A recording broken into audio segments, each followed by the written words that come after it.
warahmatullahi wabarakatuh. Selamat pagi Bapak Ibu. Terima kasih hari ini mengikuti kegiatan diseminasi saya.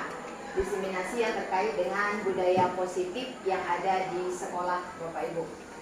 Nah, jadi budaya positif ini terkait yang kita lakukan di sekolah dengan anak didik kita, Bapak Ibu. Jadi ada beberapa materi, ada 6 materi yang akan saya sampaikan ke Bapak Ibu terkait budaya positif.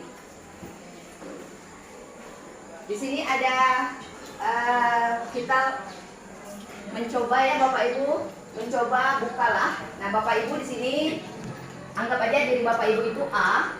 Tugas Bapak Ibu adalah mengepal salah satu tangan Bapak Ibu. Bayangkan bahwa Bapak Ibu menyimpan sesuatu yang sangat berharga di dalam tangan tersebut sekuat tenaga, karena begitu pentingnya untuk kehidupan Bapak Ibu. Tugas nanti ada rekan Bapak Ibu yang B adalah mencoba dengan segala cara untuk membuka kepalan tangan Bapak Ibu dengan membujuk, menghardik, mengintimidasi, memarahi, menggoda, menggelitik, bahkan menawari Bapak Ibu bersedia membuka kepalan tangan Bapak Ibu. Kira-kira Bapak Ibu mau membuka apa tidak? Silakan nanti bisa sharing dengan saya. Jadi Bapak Ibu mengepal sesuatu yang sangat berharga, baik itu tentang pekerjaan. Yang penting adalah sesuatu yang sangat berharga. Bapak Ibu mengepalnya, kemudian teman Bapak Ibu si B mencoba untuk membuka kepalan tangan Bapak Ibu dengan cara membujuk, menghardik, mengintimidasi, memarahi, menggoda, menggelitik, bahkan menawari Anda dengan uang Bapak Ibu. Apakah Bapak Ibu akan membuka kepalan tangan Bapak Ibu? Ada yang bisa sharing dengan saya Bapak Ibu?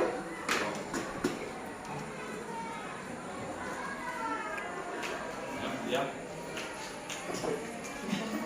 Ada yang bisa sharing dengan saya? Kenapa Bapak Ibu? Apakah Bapak Ibu akan membuka kepalan tangan Bapak Ibu? Kalau memang membuka, apa alasannya? Kalau memang Bapak Ibu menutup kepalan tangan Bapak Ibu, apa alasannya? Kemudian itu aja. Dan nggak yang bisa sharing dengan saya yang tetap menutup. Karena itu berharga. Karena itu berharga. Oke, makasih Bu Pita. Kalau Bu Yuli? Tetap menutup. Kenapa Bu Yuli? Karena itu kalau berharga itu mau disimpan. Oh, kalau berharga itu mau disimpan gitu. Ya, walaupun diiming-imingi dengan uang gitu ya Bu Yuli ya. Oke, berarti rekan-rekan yang lain gimana? Menutup atau mau membuka? Menutup. Baik. Dalam kegiatan ini sesungguhnya siapa yang memegang kontrol Bapak Ibu? Si A apa si B? A. Si A. Nah, jadi Bapak Ibu terkait ini juga sama dengan kita ke peserta didik kita Bapak Ibu. Jadi apapun yang kita inginkan ke mereka, kalau kata mereka tidak mau, dia tetap tidak mau. Nah itulah jadi di sini kita belajar teori kontrol Bapak Ibu. Selama ini kita belajarnya stimulus respon. Jadi sekarang itu ada istilah teori kontrol. Jadi di sini tentunya yang memegang kontrol adalah kita sendiri karena itu bergantung pada kebutuhan kita. Jadi kalau kita punya anak punya masalah Bapak Ibu, lalu kita bilang kamu jangan seperti ini. Kalau keinginannya masih seperti itu, walaupun kita intimidasi, kita paksa, anak tetap tidak mau. Nah, selama ini yang kita pelajari itu adalah stimulus respon Bapak Ibu. Nah, sekarang ada teori yaitu ada dan yang keempat ilusi bahwa orang dewasa memiliki hak untuk memaksa Bapak Ibu. Jadi ini adalah perubahan paradigma teori kontrol atau ilusi kontrol kepada murid. Jadi ada 4 yang akan kita bahas di hari ini Bapak Ibu. Yang pertama ilusi untuk mengontrol guru mengontrol murid. Pada dasarnya kita tidak dapat memaksa murid Bapak Ibu untuk berbuat sesuatu jikalau murid tersebut memilih untuk tidak melakukannya.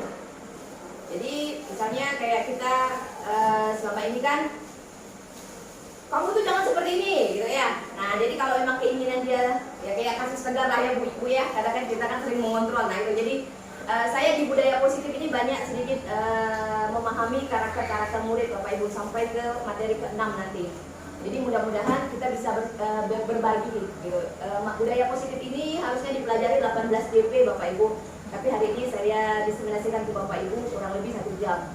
Mudah-mudahan semua materinya bisa kita sharingkan, kita bisa praktekkan nanti di tahun ajaran baru Bapak Ibu. Karena menurut saya pribadi budaya positif yang materi ini nih cukup baru saya kenal dan memang cukup bagus begitu Bapak Ibu. Di sini ilusi mengontrol murid. Walaupun tampaknya guru sedang mengontrol perilaku murid, murid sedang mengizinkan dirinya dikontrol. Saat itu bentuk kontrol guru menjadi kebutuhan dasar yang dipilih murid tersebut. Teori kontrol mengatakan bahwa semua perilaku memiliki tujuan bahkan terhadap perilaku yang tidak disukai. Jadi anak itu melakukan sesuatu, dia itu memiliki tujuan Bapak Ibu. Jadi misalnya dia merasa, misalnya dia mengambil makanan kawannya, dia itu punya tujuan. Jadi ada punya tujuan. Jadi selama ini kan kalau anak itu membuat kesalahan kita langsung mengintimidasi. Kamu ini begini, ternyata itu ada kebutuhan mereka di situ. Dia berbuat kesalahan itu ada kebutuhan ternyata di dalam itu. Kemudian ilusi bahwa semua penguatan positif itu efektif dan bermanfaat. Di sini penguatan positif atau bujukan adalah bentuk-bentuk kontrol. Segala usaha untuk mempengaruhi murid agar mengulangi suatu perilaku tertentu adalah suatu usaha untuk mengontrol murid tersebut dalam jangka waktu tertentu. Nah, jadi di sini penguatan positif yang akan kita berikan kepada murid-murid kita, Bapak Ibu. Selanjutnya ilusi bahwa kritik membuat orang merasa bersalah dan menguatkan karakter.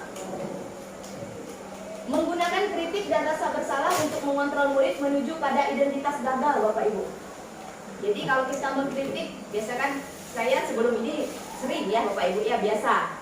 Jadi setelah mempelajari ini saya berusaha untuk mencoba membuat mengkritik dengan merasa bersalah itu kita kurangi karena itu menuju identitas gagal pada murid kita. Mereka belajar untuk merasa buruk tentang diri mereka, mereka mengembangkan dialog diri yang negatif. Kadang kala sulit bagi guru untuk mengidentifikasi bahwa mereka sedang melakukan perilaku ini. Kemudian yang terakhir adalah ilusi bahwa orang dewasa memiliki hak untuk memaksa. Kita merasa kita guru, kita orang dewasa, kita memaksa kehendak anak. Nah di sini banyak orang dewasa yang percaya bahwa mereka memiliki tanggung jawab untuk membuat murid-murid dengan hal-hal tertentu. Apapun yang dilakukan dapat diterima selama ada sebuah kemajuan berdasarkan sebuah pengukuran kinerja. Jadi kita memaksa keinginan kita Bapak Ibu, tapi kita tidak melihat kebutuhan daripada murid itu sendiri. Ini adalah teori kontrol yang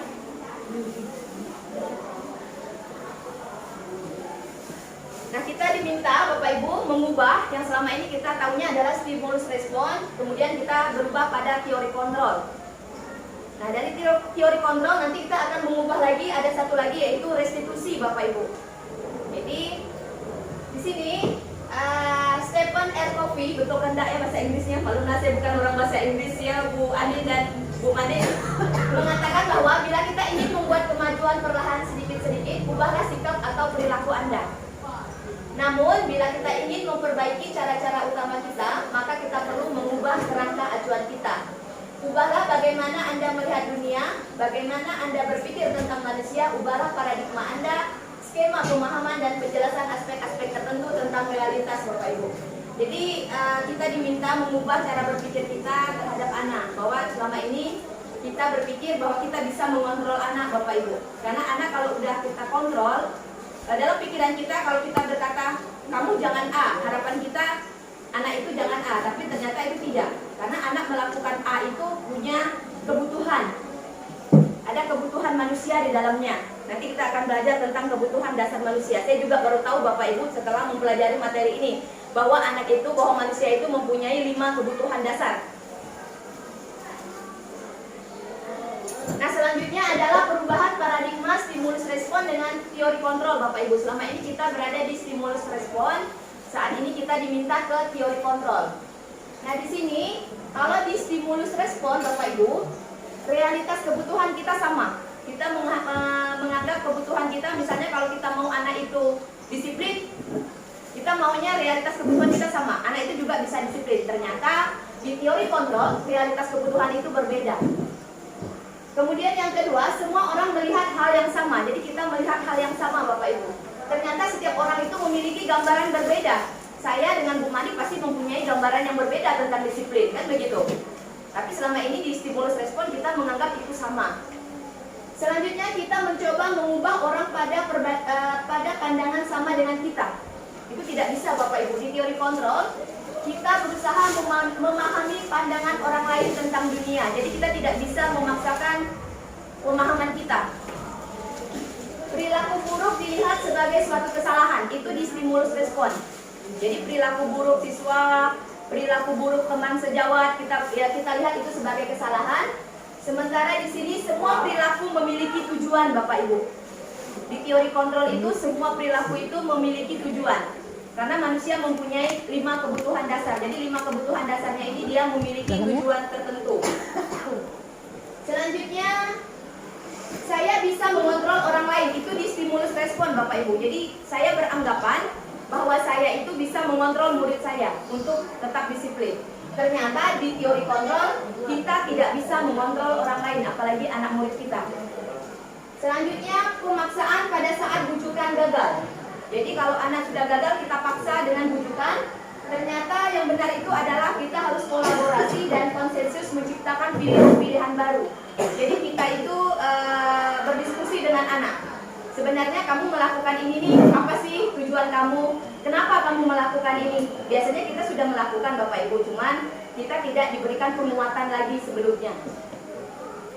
Kalau di stimulus respon, di situ model berpikirnya ada menang, ada kalah. Tapi kalau di teori kontrol, kedua-dua berpikirnya menang dengan menang. Jadi yang memberi perlakuan menang, yang diberikan perlakuan pun menang. Jadi kalau kita yang di stimulus respon, kita sebagai guru menang, muridnya kalah.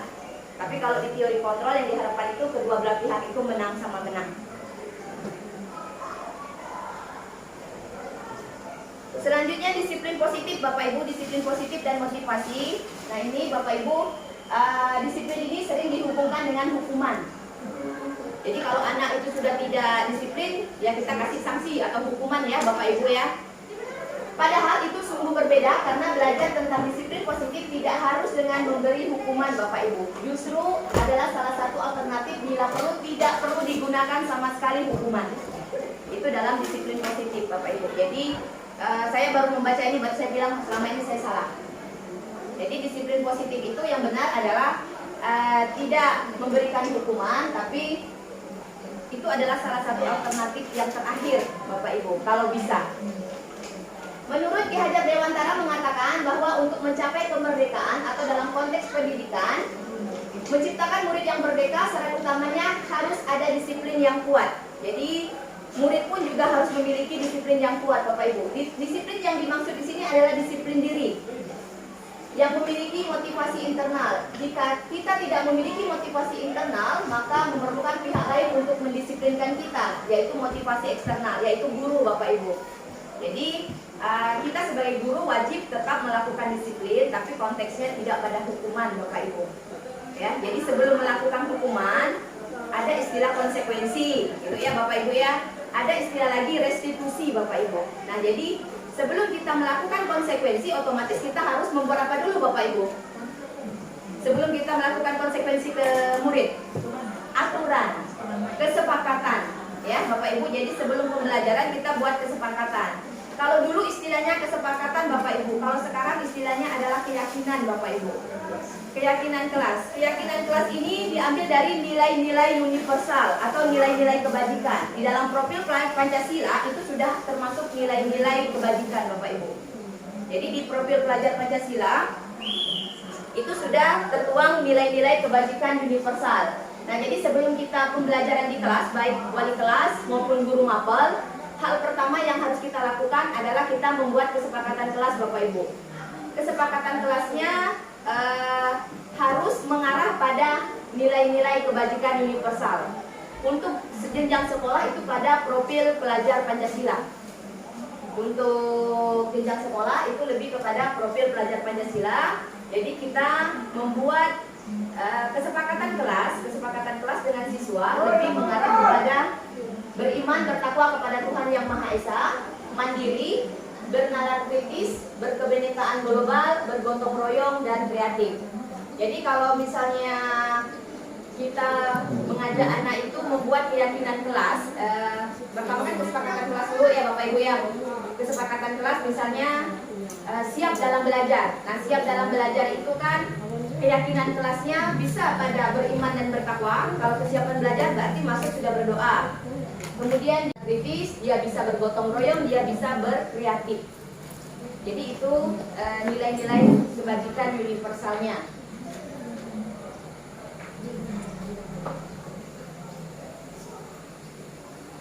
Oke Bapak Ibu, saya ingin bertanya kepada Bapak Ibu, bagaimana kita berperilaku, mengapa kita melakukan segala sesuatu? Apakah kita melakukan sesuatu karena ada dorongan dari lingkungan atau ada dorongan dari orang lain?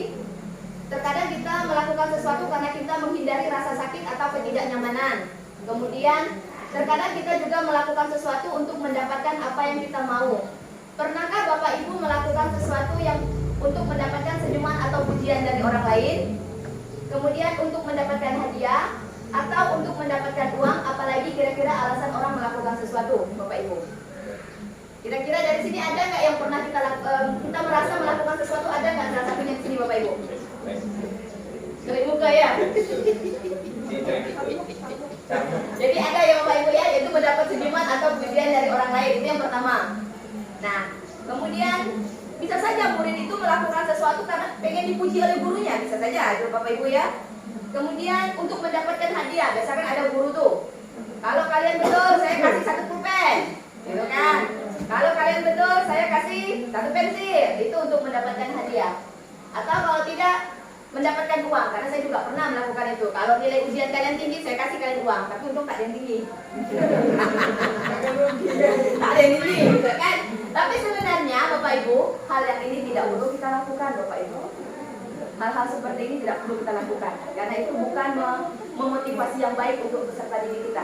Jadi mereka melakukan sesuatu itu karena ada tujuannya. Jadi tujuannya ini salah satunya. Oh kebiasaan nih. Oh kalau keluar nih, kalau bisa jawabnya bagus nih, nilainya nambah. Nah ininya ada sih motivasi, tapi itu motivasi yang negatif jadinya. Jadi ini tidak dibenarkan ya Bapak Ibu. Di sini adalah teori motivasi Bapak Ibu. Teori motivasi oleh Diana Gosen dalam bukunya Restructuring School Discipline menyatakan ada 3 motivasi perilaku manusia. Yang pertama untuk menghindari ketidaknyamanan atau hukuman. Jadi bukan hanya anak saja, kita juga seperti itu. Kalau kita merasa tidak nyaman atau mengurangi rasa hukuman, jadi apa sih yang bisa saya lakukan? Kadang-kadang kan begitu, kita berprinsip pada diri kita. Kalau saya nanti dikena hukum, apa sih yang akan saya lakukan ini? Jadi ini motivasi eksternal pada diri anak Bapak Ibu.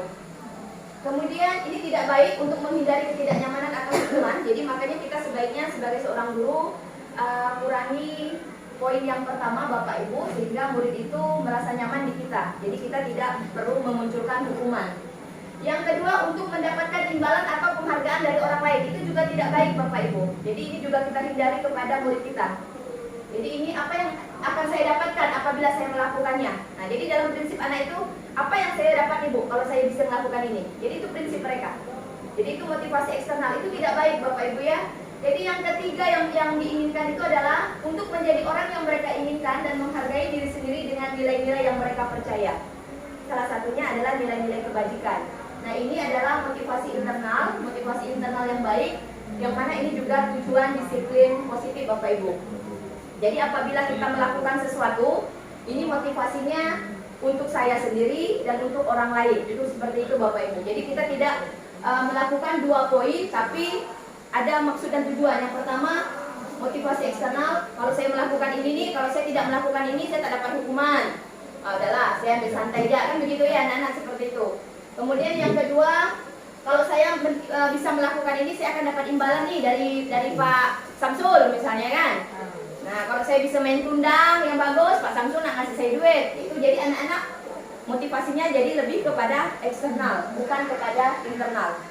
Motivasi yang diharapkan untuk peserta didik itu adalah motivasi yang internal. Jadi mereka sadar bahwa apa yang mereka lakukan itu adalah terkandung pada nilai-nilai kebajikan universal. Jadi daripada profil pelajar Pancasila tadi.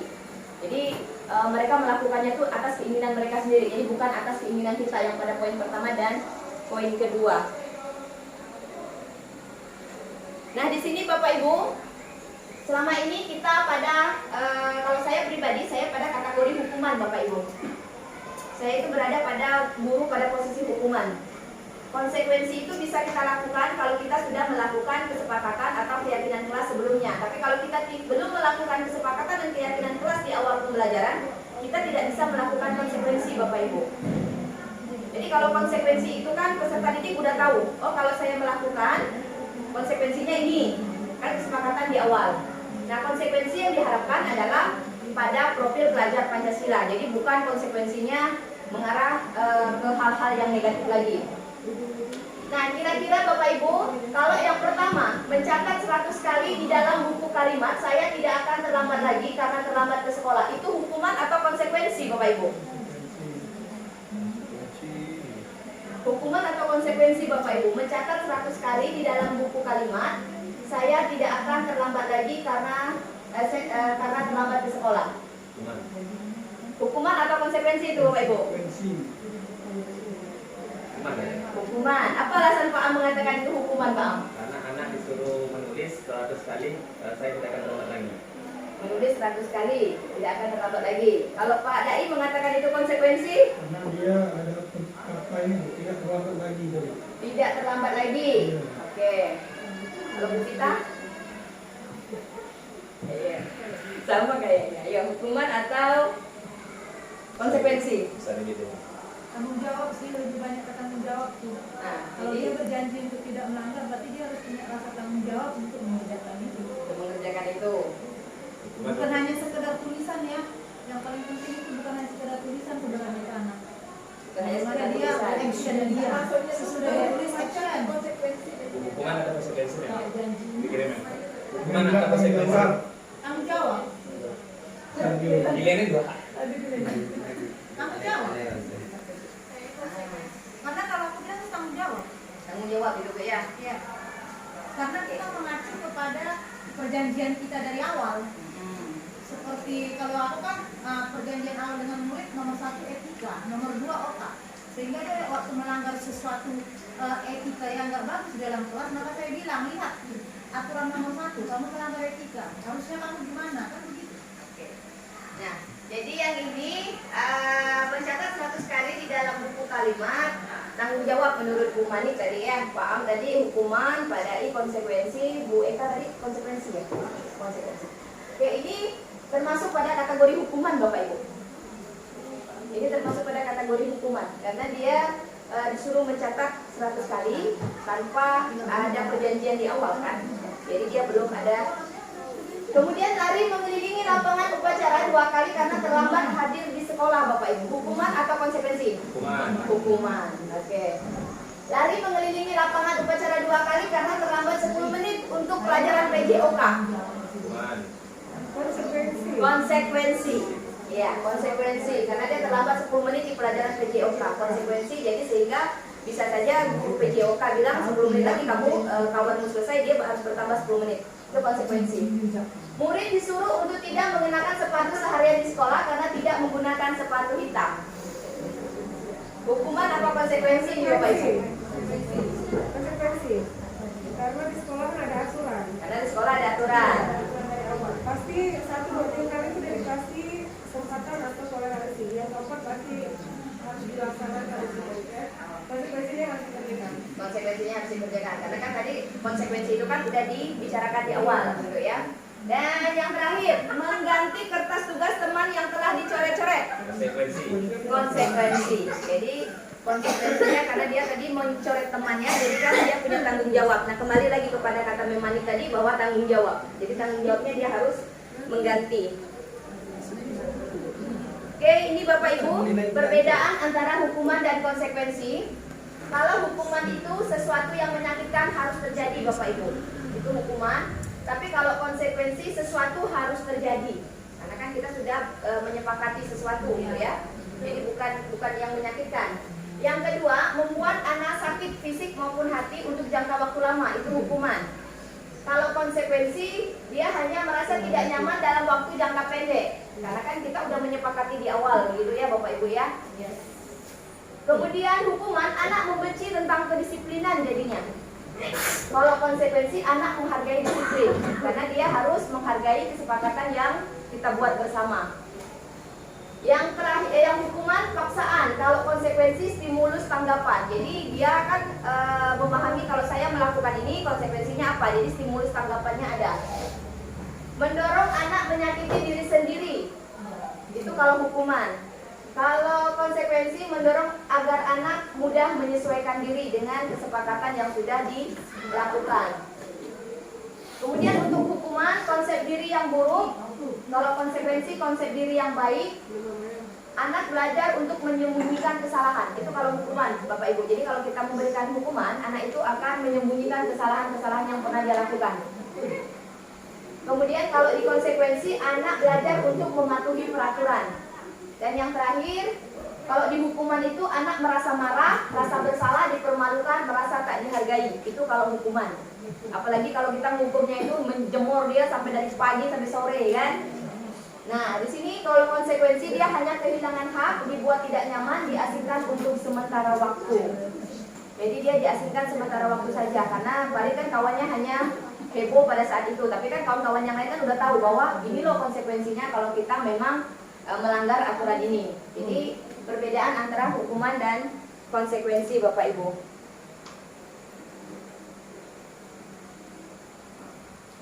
Selanjutnya kita ada istilah hukuman oleh penghargaan, Bapak Ibu. Kadang ada hukuman yang diberikan karena penghargaan.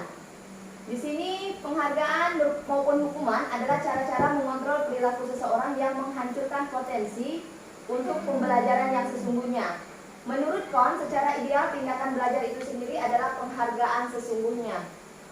Kohn juga mengemukakan beberapa pernyataan berdasarkan pengamatan selama ini tentang tindakan memberi penghargaan yang nilainya sama dengan menghukum seseorang. Jadi penghargaannya itu senilai dengan hukuman kepada seseorang. Yang pertama, pengaruh jangka pendek dan jangka panjang.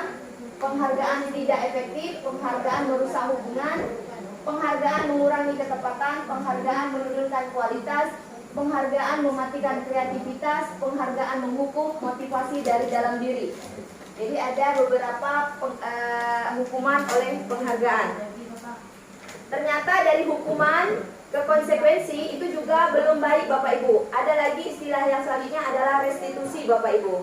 Jadi saya baru tahu istilah restitusi. Selama ini kan kita berada di hukuman sama konsekuensi aja, Bapak Ibu. Ternyata ada restitusi. Nah, di restitusi ini Bapak Ibu ada 9 ciri restitusi. Melalui pendekatan restitusi ini adalah sebuah pendekatan untuk menciptakan disiplin positif, Bapak Ibu. Ketika murid berbuat salah, guru akan menanggapi dengan mengajak murid berefleksi tentang apa yang dapat mereka lakukan untuk memperbaiki kesalahan mereka, sehingga mereka menjadi pribadi yang lebih baik dan menghargai dirinya. Pendekatan restitusi tidak hanya menguntungkan korban, tetapi juga menguntungkan orang yang telah berbuat salah. Restitusi juga sesuai dengan prinsip dari teori kontrol William Glasser tentang solusi menang-menang. Nah, jadi awalnya kita stimulus respon, kemudian teori kontrol, baru yang terakhir adalah restitusi. Selama ini saya yakin Bapak Ibu sudah melaksanakan restitusi, cuman tahapannya tidak utuh, Bapak Ibu. Paling dia ada 3 tahapan, untuk restitusi itu ada 3 tahapan. Saya yakin kita itu beradanya biasanya seringnya itu di tahapan kedua. 1 sama 3 itu jarang kita. Jadi kita biasa melakukan restitusi, karena kalau saya baca ini dari isi dari restitusi, kita guru biasa melakukan, tapi melakukannya tidak utuh, sehingga siswa itu tidak termotivasi untuk mengubah daripada perilakunya itu. Jadi dia itu tidak utuh, karena kalau kita utuh, insya Allah anak itu bisa kembali kepada kelompoknya dengan percaya diri lah. 9 ciri-ciri restitusi, Bapak Ibu, bukan untuk menebus kesalahan, namun untuk belajar dari kesalahan. Itu restitusi yang pertama, ciri restitusi. Jadi dia bukan untuk menebus kesalahan. Jadi selama ini kan kalau kita bilang kan, kamu salah, bagaimana cara menebusnya? Silakan kamu temui gurunya begini. Itu bahasanya salah. Tapi kalau di restitusi, dia bukan untuk menebus kesalahan, tapi untuk belajar dari kesalahan. Itu restitusi. Yang kedua, memperbaiki hubungan. Memperbaiki hubungan terutama kepada gurunya, kepada kawan-kawannya yang merasa dirugikan.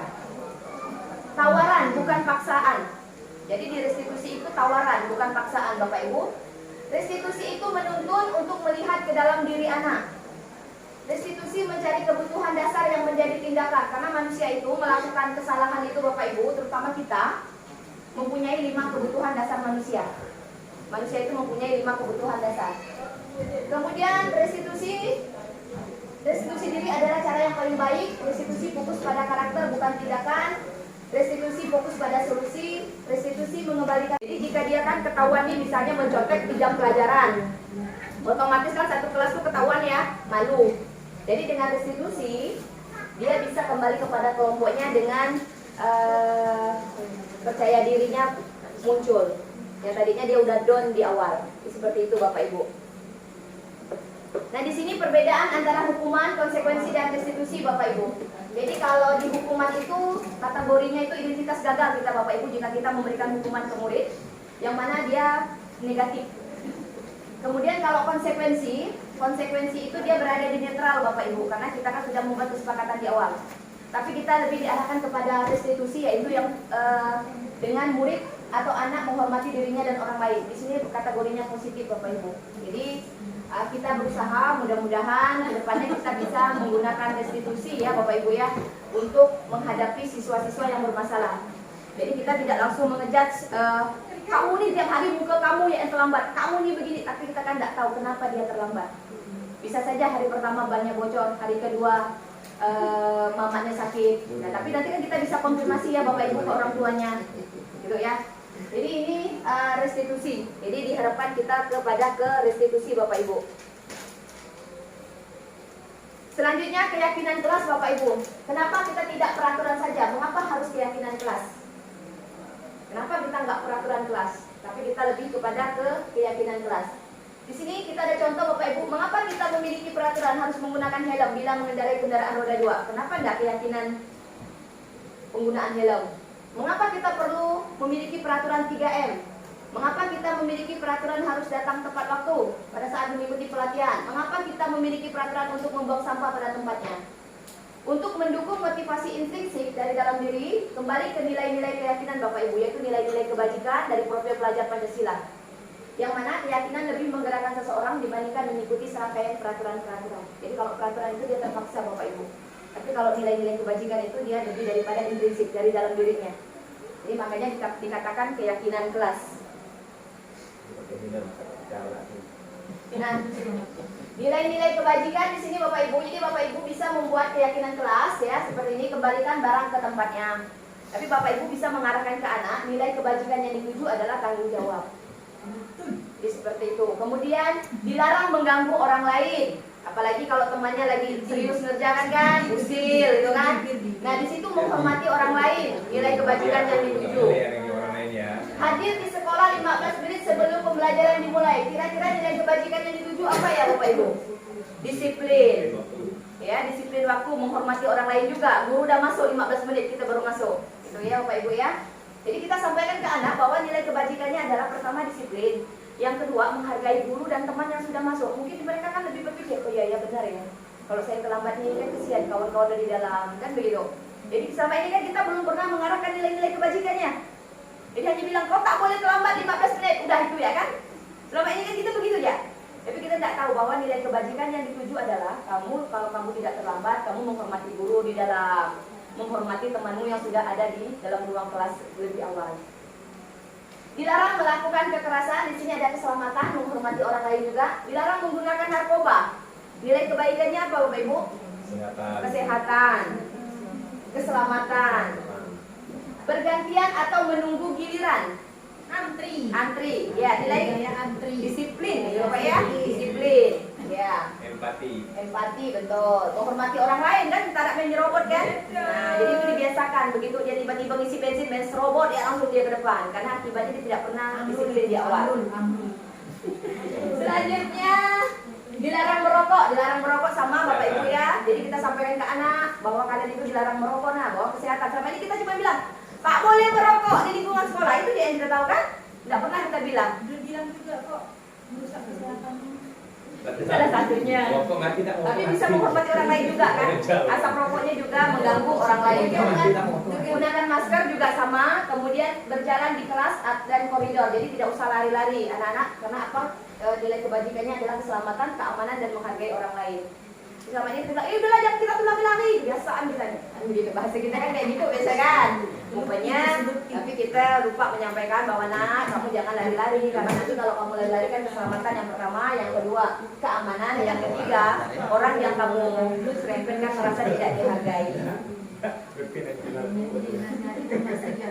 Oke, ada 7 Bapak Ibu. Apabila Bapak Ibu ingin membuat keyakinan kelas bersama siswa Bapak Ibu nanti ada 7. Yang pertama, keyakinan kelas bersifat lebih abstrak daripada peraturan yang lebih rinci dan konkret. Jadi lebih abstrak, lebih nyata ya Bapak Ibu.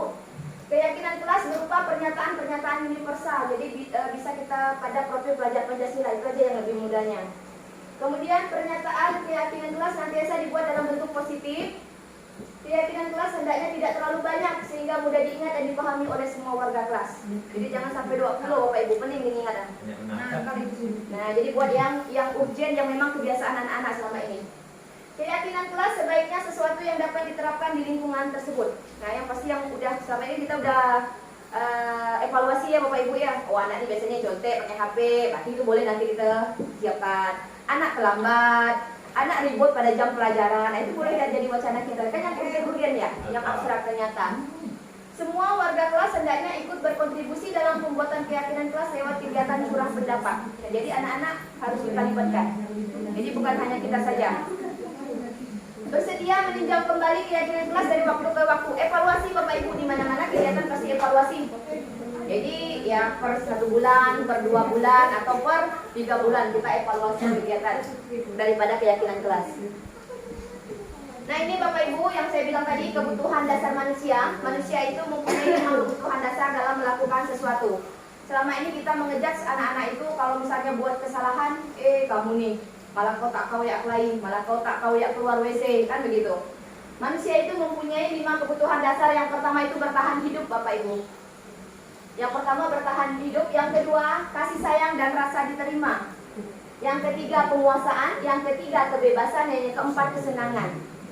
Bertahan hidup, kasih sayang. Kadang anak ada berbuat kesalahan karena memang dia kurang kasih sayang, dia butuh perhatian kita. Emang sengaja kan? Bisa.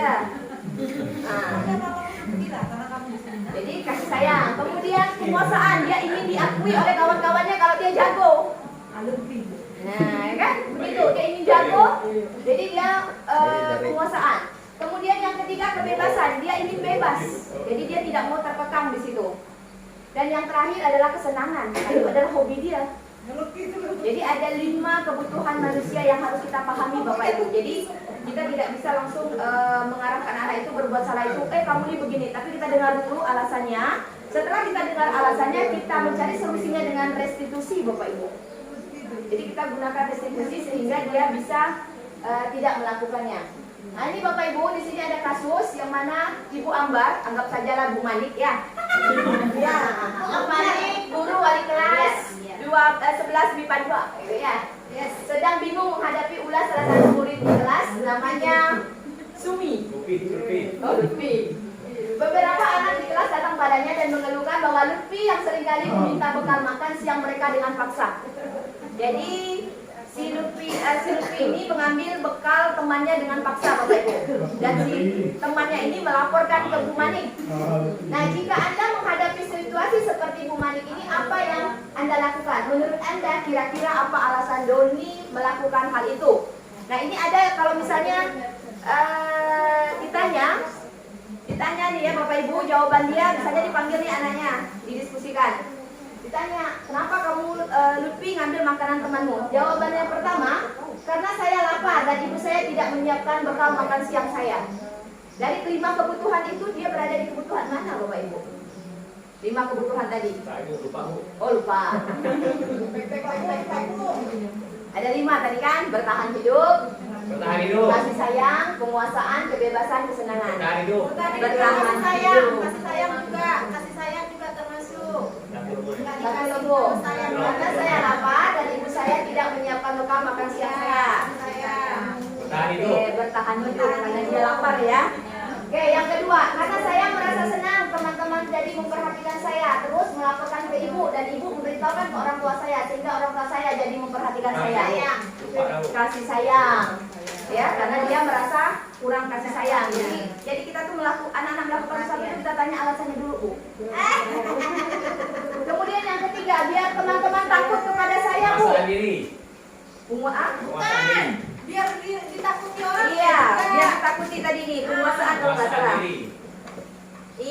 penguasaan. Dia merasa diakui ya. Merasa diakui penguasaan. Kamu ya. Saya merasa bosan dengan bekal yang dibuat ibu saya. Bekal teman-teman enak-enak dan saya pengen mencobanya. Kesenangan. Jadi dia bosan bekal itu. Padahal dia ada bekal misalnya kan, tapi dia ngambil bekal orang lain. Saya melakukannya karena iseng saja dan senang. Jika lihat ekspresi teman-teman yang kesal, saya ambil makanannya. Ekspresi teman-teman itu lucu. Kesenangan. Nah, yang terakhir ini adalah kesenangan Bapak Ibu ya. Jadi Bapak Ibu, jika kita menghadapi kasus daripada anak-anak, kita tanya dulu alasan dianya seperti apa. Jadi kita ajak diskusi Bapak Ibu. Kita tidak boleh langsung mengejas, buka kotak kau yang buat ribut. Nah, begitu. Itu yang selama ini kita lakukan ya Bapak Ibu ya. Nah, harus nasihati. Jadi ada 5 alasan manusia itu melakukan kesalahan. Jadi ada 5 kebutuhan. Oke, selanjutnya ini Bapak Ibu, posisi kontrol Bapak Ibu. Ini adalah 5 posisi kontrol guru. Saya berada saat ini Bapak Ibu berada di posisi penghukum. Posisi kedua, pembuat merasa bersalah. Kalau teman itu saya kadang-kadang, agak sering saya teman. Tapi yang bagus itu sebenarnya kita tuh berada manajer ya Bapak Ibu. Kenapa kau ini? Kita berada di posisi manajer. Guru itu ada 5 posisi. Yang pertama penghukum, pembuat merasa bersalah, teman, pemantau, dan manajer. Kalau di penghukum ada sisi negatifnya. Kalau di pembuat merasa bersalah ada sisi negatifnya. Sebagai teman juga ada sisi negatifnya Bapak Ibu. Ada, betul, itu paling gampang. Pemantau juga ada. Yang bagus itu adalah manajer. Cuman untuk kita pada level manajer ini kita harus benar-benar mengubah diri kita Bapak Ibu. Jadi kita yang mengubah dulu. Baru kita bisa berada pada posisi manajer. Yang bisa ditiru. Oke, yang pertama penghukum Bapak Ibu. Yang penghukum itu adalah seorang penghukum bisa menggunakan hukuman fisik maupun verbal. Orang-orang yang menjalankan posisi penghukum senantiasa mengatakan bahwa sekolah memerlukan sistem atau alat yang dapat lebih menekan murid lebih dalam lagi. Kita masih, saya pribadi masih berada di posisi ini Bapak Ibu ya, masih berada di posisi penghukum. Kemudian pembuat merasa bersalah. Pada biasa ini guru bersuara lebih lembut. Suara lebih lembut. Pembuat rasa bersalah akan menggunakan keheningan yang membuat orang lain merasa tidak nyaman, bersalah atau rendah diri. Tapi di posisi ini juga guru tidak dibenarkan Bapak Ibu. Ya, suara lembut juga tak bagus kan? Tidak boleh. Apalagi suara kasar.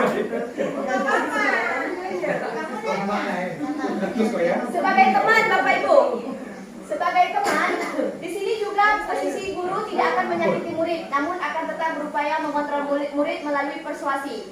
Posisi teman pada guru bisa negatif ataupun positif.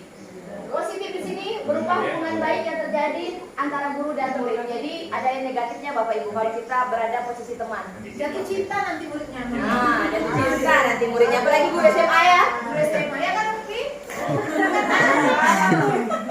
Selanjutnya pemantau. Gak ada bukti ya kan? Ada bukti. Kalau pemantau pada saat kita mengawasi kita bertanggung jawab atas perilaku orang-orang yang kita awasi. Posisi pemantau berdasarkan pada peraturan-peraturan dan konsekuensi dengan menggunakan sanksi atau konsekuensi. Nah jadi saya juga biasa pada posisi pemantau karena kita juga akan memberikan sanksi atau hukuman kepada konsekuensi kan. Kita berada di pemantau. CCTV ini. Nah yang baiknya itu kita adalah guru itu berada di posisi manajer Bapak Ibu. Posisi di mana guru berbuat sesuatu bersama dengan murid, mempersilahkan murid mempertanggungjawabkan perilakunya, mendukung murid agar dapat menemukan solusi atas permasalahannya sendiri. Betul. Ini adalah posisi yang paling baik untuk seorang guru, yaitu posisinya manajer.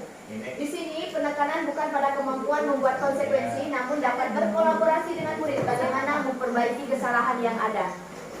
Nah, bagaimana caranya pada posisi manajer ini nanti Bapak Ibu yaitu dengan restitusi. Jadi kita melakukan pendekatan dengan anak menggunakan restitusi. Nah, di sini Bapak Ibu, kalau penghukum dengan membuat orang merasa bersalah itu termasuk identitas kita sebagai guru, identitas gagal. Tapi jika kita berada teman dan pemantau, ini identitas berhasil atau sukses. Tapi yang berhasil sekali itu adalah manajer. Karena kalau teman sama pemantau itu kontrolnya dari luar, kita yang mengontrol murid. Tapi kalau manajer, murid yang mengontrol dirinya. Nah di sini ada saya baca di bagian murid Bapak Ibu. Coba lihat di bagian murid. Kalau dia sebagai teman, dia akan ketergantungan dengan kita. Jadi jika dia buat masalah, dia tergantungnya cari kita. Jadi cari solusinya cari kita, nemui kita lagi. Kalau kita biasakan dia sebagai teman. Tahu dia menyesuaikan diri bila diawasi. Jadi begitu merasa diawasi, dia baru melakukan posisi betul. Tapi kalau tidak diawasi, dia melakukan lagi. Nah, tapi dia kalau di manajer, dia akan menguatkan pribadinya Bapak Ibu. Jadi ini yang perbandingan 5 posisi kontrol daripada penghukum, membuat orang merasa bersalah, teman, pemantau, dan manajer. Jadi kita belajar bersama-sama, berusaha semoga lah kita bisa berada pada posisi manajer Bapak Ibu. Sedikit demi sedikit.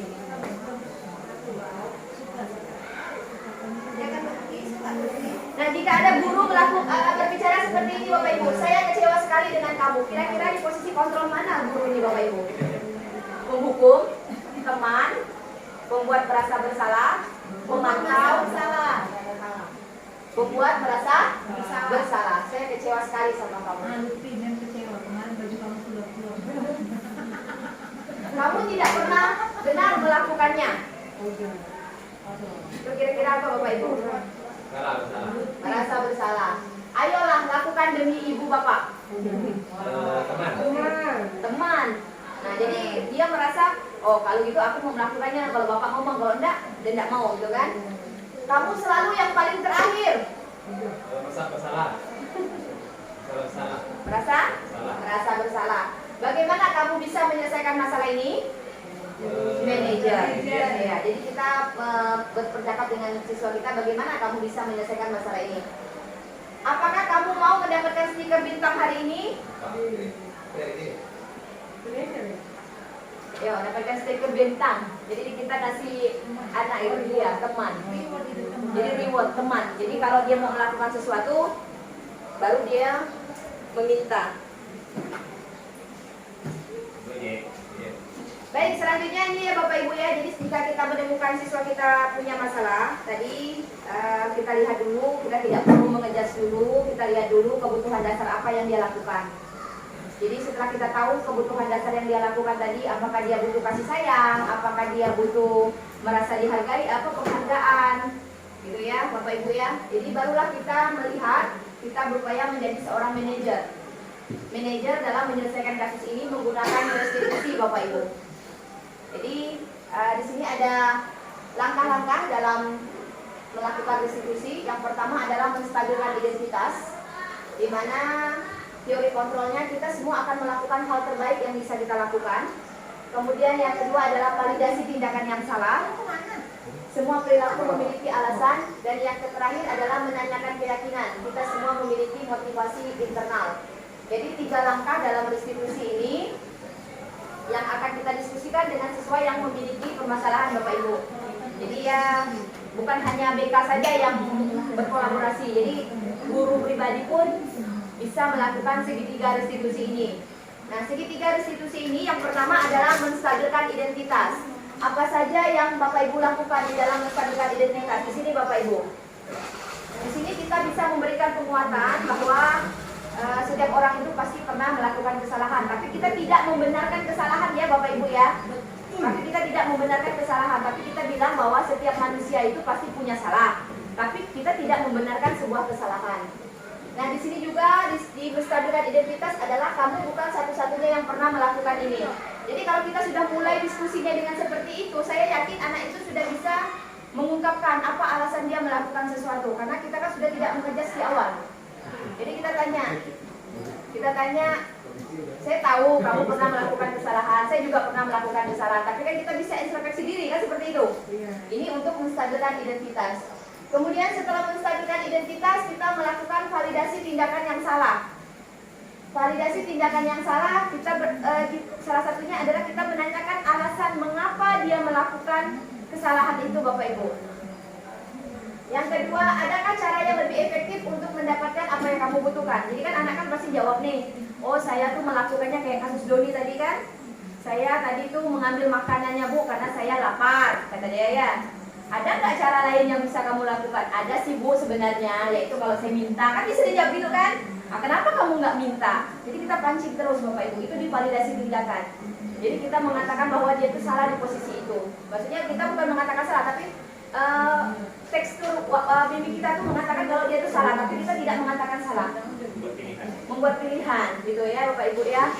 Coaching. Jadi membuat pilihan. Kenapa kamu tidak melakukan hal yang baik? Kenapa kamu nggak minta? Nah yang terakhir adalah menanyakan keyakinan. Nah di sini kita menanyakan Bapak Ibu. Nah kira-kira Doni, tadi kamu ngambil makanan temanmu di kelas itu kan kita sudah membuat keyakinan kelas kan? Udah Bu. Nah salah satunya apa? Menghormati orang lain misalnya kan? Mengambil makanan ini termasuk menghormati nggak? Enggak kan begitu. Jadi kan mereka tahu tuh, oh ternyata apa yang saya lakukan ini tidak sesuai dengan nilai-nilai kebaikan yang ada pada diri saya kan begitu. Jadi dia termotivasi. Nah sekarang bagaimana yang harus kamu lakukan? Kamu ingin menjadi orang seperti apa?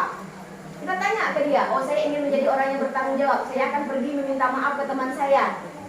Jadi kita memerlukan jawaban dia, bukan kita yang mengarahkan dia. Oh kau pergi minta maaf sama ini, kau pergi begini. Nah, jadi kita biarkan dia yang memikirkan sendiri solusi permasalahan yang dia punya. Ini adalah segitiga restitusi ya Bapak Ibu ya. Nah di sini juga tadi sudah saya jelaskan sekitar yang mana menstabilkan identitas itu adalah kita ingin tahu dulu bahwa anak itu bukan adalah orang yang gagal. Kemudian validasi tindakan. Nah di sini juga ada ditekankan restitusi tidak menyarankan guru bicara ke murid bahwa melanggar aturan adalah sikap yang baik. Itu tidak dibenarkan. Tapi dalam restitusi guru harus memahami alasannya, alasan siswa itu melakukan kesalahan dan paham bahwa setiap orang pasti akan melakukan yang terbaik dari waktu tertentu. Jadi restitusi tidak mengatakan bahwa kesalahan itu baik, tidak. Tapi restitusi mengarahkan siswa itu lebih pada menyadari kesalahannya. Kemudian menanyakan keyakinan. Nah kira-kira ada pertanyaan Bapak Ibu sebelum ada pertanyaan dari runtukan kegiatan kita. Jadi dari budaya positif ini Bapak Ibu dapat saya tarik kesimpulan yang mana awalnya kita belajar di kelas itu kita buat dulu keyakinan kelas. Ya Bapak Ibu ya, kesepakatan kelas yang mana kesepakatan kelas kita buat itu tidak usah terlalu banyak kalimatnya sehingga murid kita bisa apalah istilahnya apal keyakinan kelas yang kita buat. Keyakinan kelas dibuat nilai yang dituju, nilai-nilai universal yang dituju. Salah satunya adalah profil pelajar Pancasila. Nah setelah keyakinan kelas itu kita buat Bapak Ibu, kita buatlah diri kita sebagai guru pada posisi manajer. Jadi kalau kita sudah pada posisi manajer, artinya kita tidak langsung mengejar siswa itu salah, langsung diberi hukuman. Tapi kita panggil dulu, kita buat dulu pertanyaan, kita tanyakan ke dia, diskusi, berkolaborasi samanya. Tanyakan, kenapa kamu melakukan kesalahan? Karena manusia memiliki 5 kebutuhan dasar tadi. 5 kebutuhan dasar alasan dia melakukan kesalahan. Kemudian setelah itu barulah kita melakukan segitiga restitusi Bapak Ibu. Tujuan melakukan segitiga restitusi itu adalah supaya apabila dia ketahuan membuat salah di kelas, seperti kasus Doni tadi yang mengambil makanan di kelas, kan otomatis kan satu kelas merasa tidak nyaman dengan si Doni. Besok-besoknya kalau mereka mau makan, ada Doni pasti mereka lari, kan begitu. Nah tapi jika Doni ini sudah menyelesaikan dengan segitiga restitusi bersama gurunya, Doni kembali ke kelas itu udah ada rasa percaya diri kembali. Nah jadi jika ke depannya jika Doni itu pengen makan lagi sesuai dengan yang didiskusikan dengan si ibu, oh bisa si ibu misalnya ya, saya bisa aja minta, kan begitu. Nanti kan ibu pada saat di kelas kan mengkonfirmasi ke kawan, jadi jika nanti bolehlah saling berbagi, kan begitu. Nah inilah yang dapat saya sampaikan ya Bapak Ibu ya terkait tentang disiplin positif. Ini saya sampaikan sedikit kegiatan aksi nyata yang sudah saya lakukan, yang mana pembuatan kesepakatan kelas. Keyakinan aksi, yang pertama ada pembuatan keyakinan kelas, kemudian saya melakukan praktek segitiga restitusi. Pembuatan keyakinan kelas, di sini saya di kelas 12 MIPA 2 karena saya wali kelasnya, saya buat keyakinan kelas bersama, mereka menandatangani, kemudian mereka menuliskan keyakinan kelas, dan keyakinan kelasnya adalah ada 3 ya Bapak Ibu ya, ada 3 keyakinan kelas yang saya kolaborasikan sama siswa. Yang pertama, kami meyakini bahwa sangat penting kesiapan belajar murid. Di sini nilai kebajikannya adalah profil pelajar Pancasila. Jadi kesiapan di sini yang pertama itu guru masuk, sebelum guru masuk mereka udah siap. Kemudian sampah, sudah tidak ada lagi sampah, mereka sudah piket, sudah siap berdoa, begitu ya Bapak Ibu ya. Kemudian kami meyakini bahwa setiap anggota kelas tidak diperkenankan bermain HP di jam pelajaran karena memang ada kasus sebelumnya dengan Bu Eka di pelajaran PKWU, anak itu mencontek ya Bu Eka ya, mencontek menggunakan HP, menggunakan Google. Nah, sehingga saya membuat ini keyakinan kelas yang mana nilai kebajikan yang dituju adalah kejujuran. Dan yang terakhir adalah kami yakini bahwa setiap anggota kelas perlu saling menjaga kebersihan kelas, kemandirian dan tanggung jawab. Selanjutnya ini saya sudah melakukan praktik segitiga restitusi saya terkait dengan April dengan kasus dengan Bu Eka. Juga sudah saya upload di YouTube. Jika Bapak Ibu ingin melihat, silahkan praktik segitiga restitusi saya. Tapi hanya ini yang dapat saya sampaikan di kegiatan diseminasi. Setelah kegiatan ini pun kita bisa saling sharing Bapak Ibu ya terkait budaya positif yang akan kita terapkan di sekolah bersama. Karena menurut saya materi budaya positif ini jika kita terapkan di sekolah, insya Allah siswa kita akan berkurang sedikit demi sedikit kegagalan-kegagalan lah. Itu harapan kita bersama ya. Itu harapan kita bersama Bapak Ibu. Kamu mendengarkan itu? Itu harapan guru-guru. Ibu tahu. Baik Bapak Ibu, terima kasih atas kesempatannya untuk hari ini. Itu saja ya Bapak Ibu ya, jika ada kata-kata saya yang salah saya mohon maaf. Nanti kita bisa sharing lagi setelah kegiatan ini. Salam dan bahagia.